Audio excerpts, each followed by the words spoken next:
Saudi अरब के पास एक सल्तनत थी। उस सल्तनत का एक सुल्तान था और एक उसका राजकुमार था। एक दिन राजकुमार मक्का गया, लेकिन मक्का से वो तुरंत ही भाग करके वापस अपनी सल्तनत में आ गया और आते ही सुल्तान से मिला। उसने आकर सुल्तान से कहा कि मैंने आज जो है मौत को अपने सामने देखा है और वो मौत मुझे लेने मक्का आई थी। अब मैं बताइए करूं क्या? तो सुल्तान ने कहा कि तुम एक काम करो, मेरा ये एक घोड़ा उसने अपना दिया कि ये घोड़ा सबसे तेज दौड़ने वाला घोड़ा है, तुम मेरे इस घोड़े को लो और तुरंत सीरिया की तरफ निकल जाओ और जब तक सीरिया ना पहुंचो तब तक रुकना मत। जितना तेज दौड़ सकते हो सीरिया की तरफ उतना तेज दौड़ करके जाओ। तो राजकुमार ने सुल्तान की बात मानी और वो घोड़े पर बैठ करके सीरिया की तरफ निकल गया।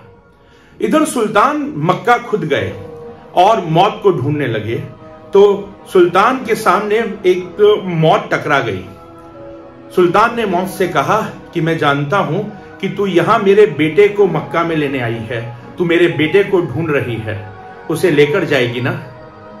तो मौत बोली कि सुल्तान, आपको कुछ गलतफहमी हुई है, मैं आपके बेटे को मक्का लेने नहीं आई, बल्कि मुझे तो खुद आश्चर्य हो रहा है कि वो मक्का में कर क्या रहा है। उसे तो सीरिया होना चाहिए, मुझे उसे सीरिया से लेकर के जाना है। बात समझ में आई? शायद समझ में आ गई होगी। इससे समझना यह है कि मौत कोई नहीं टाल सकता। जहां आनी है, जब आनी है, भविष्य में आएगी ही आएगी। भविष्य के बारे में हम कुछ भी निश्चित रूप से नहीं कह सकते सिवाय एक बात के, और वो ये कि भविष्य में मौत निश्चित लिखी है, हर व्यक्ति की लिखी है, हर व्यक्ति की मृत्यु होनी है। हम इस बात को बोलने से घबराते तो हैं, पर यह सच ऐसा सच है जिसे झुठलाया नहीं जा सकता। भविष्य में एक बात होनी तय है, वो है मौत यानी मृत्यु। कब होगी, अगले किस पल में होगी, किसी को नहीं पता। तो इससे हमें सीखने को क्या मिलता है? सीखने को यह मिलता है कि आज जो बेस्ट कर सकते हो वो कर डालो, उसे भविष्य के लिए मत छोड़ो। आज के पल में जियो, आज के पल में ये जो इस समय तुम्हारे पास पल है, उस पल का खूब आनंद लो।